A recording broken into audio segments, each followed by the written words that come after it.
How, given everything at play, how big a win and how big a performance is that? Yeah, I mean, we said before game, we acknowledged that it was. We couldn't disguise the fact that today was season defining in many ways because it keeps us the master of our own destiny. So as it stands, we are exactly that, which is a good position to be in. So it's as simple as that. Losing today would be relying on different permutations, fingers crossed, and it's not a healthy position to be in, especially the form of the other teams around us and the teams that are fighting to be in the six. So it's one step closer to where we want to be. The journey's not finished, and we don't want the journey to end prematurely. So we need to. Well, today was big, and then we need to dust ourselves down for our next challenge. How promising is it for you that, in essentially, what had the feeling of a playoff game, given what was at stake, that they were able to play that well? Yeah, definitely. I think it's been a really good day for the club. I thought other than the first 5 minutes, we dominated the game, but actually the first 5 minutes probably set us up for the game. Catalan had the ball for the entirety and then took two, and I thought our staunch defence in that 5 minute period, give us a lot of confidence and some of what we spoke about, understanding that Catalan are a team that are comfortable and pride themselves on getting in the cycle and doing the tough stuff, which is predominantly what grand finals normally look like. So it almost dress rehearsal type stuff for them and a blueprint that works for them. I thought we took that challenge on, and I thought we did a good job at getting in that and being comfortable in that situation ourselves. So it was a big day for the team, and a big day and a successful day for the club as well. I think just under 5,000 home fans, creating a great atmosphere. The place was bouncing. It was good. The club did a good job, and the fans, I thought they were brilliant throughout. There's a club that's potential, given the developments of the week, given the crowd went today. There's a club that's potential is there now to really, regardless of what happens this year, that could really kick on and get to the next stage. I mean, every club's got potential, so it's about realising that potential, and ultimately, when all's said and done, the rich clubs usually do the best. But then having the money is not enough. Spending the money wisely is important, and building an infrastructure, and an infrastructure takes time for that to take fruition. But the leading clubs in the game who've won the trophies time and time again have got exactly that. So it's the very beginning of a journey that's hopefully going in the right direction. What's the key to that infrastructure that you've built here? Because you bring in players from elsewhere, they don't, they've been released or let go, or they've come from, colourful backgrounds, and you just make them better over and over and over. You lose your best players, you go above those teams in the league where they're playing.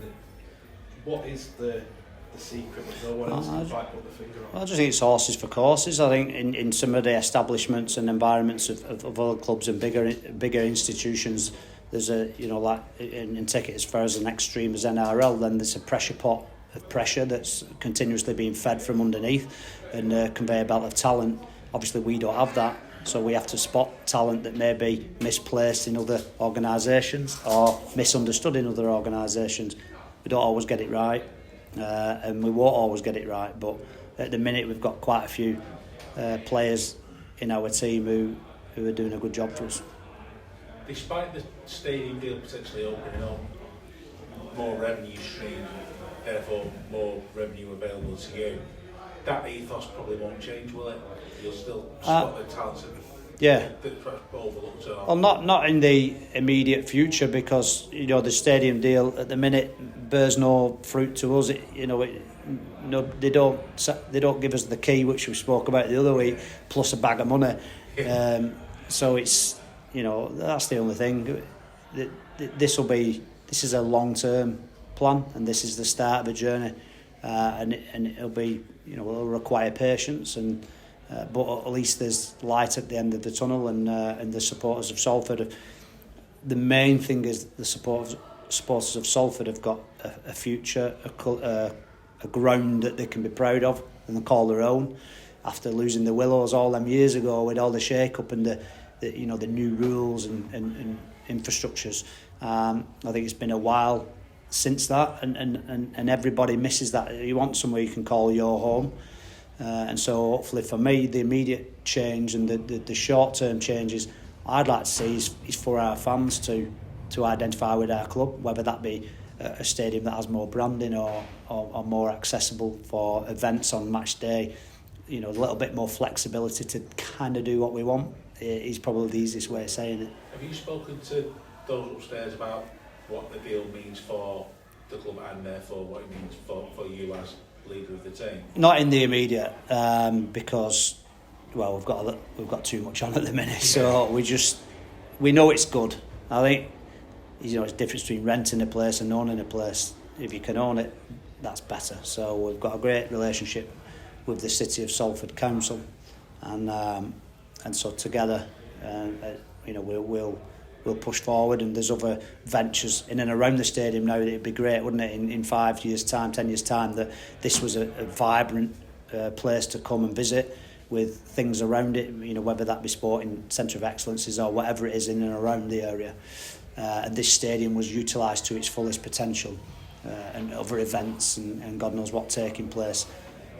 Then again, the fans have got somewhere to be proud of and call their home, and they've got a future, and the kids and the grandkids can follow in the footsteps, and that's what rugby league's been about.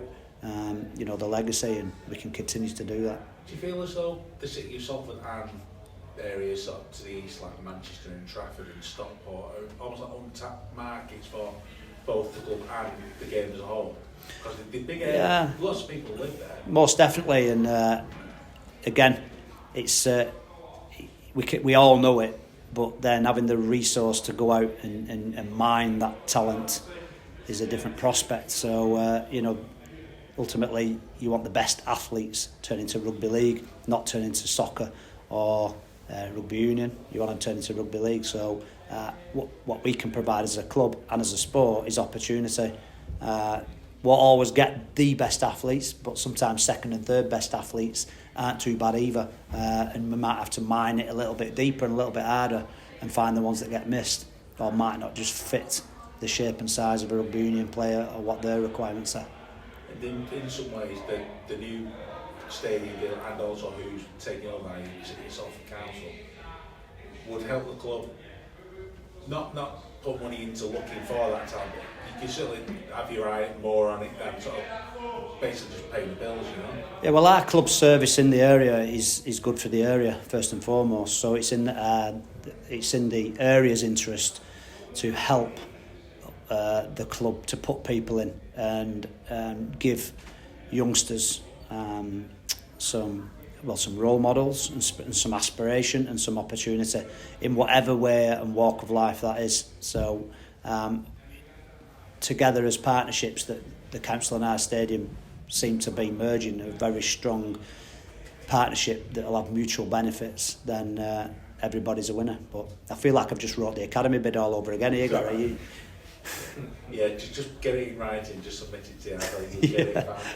Just last on this game, this was almost like easy as more in the stands. Any nerves that were around the club going into the last two games, you're not guaranteed yet, but you're one win rather than 2 wins from 2. Well, we're still master of our own destiny. That's all we can hope for. So we never lack belief, but again, losing today would have been a dent. Would have just been on a knife edge, if you like. But now we're in control, and that's all we can ask for. So we've got a huge challenge next week, because all will want to bounce back in a more positive fashion after their result yesterday. They'll be disappointed with it. So we've got another challenge next week, and that's kind of how we've approached from the very first friendly and the very first time we kicked the ball. So we're not going to change our approach. They asked on radio, can you start dreaming or believing or whatever it was? Well, we were doing that in the friendly. So again, we ain't suddenly getting carried away with a win, but ultimately the facts remain.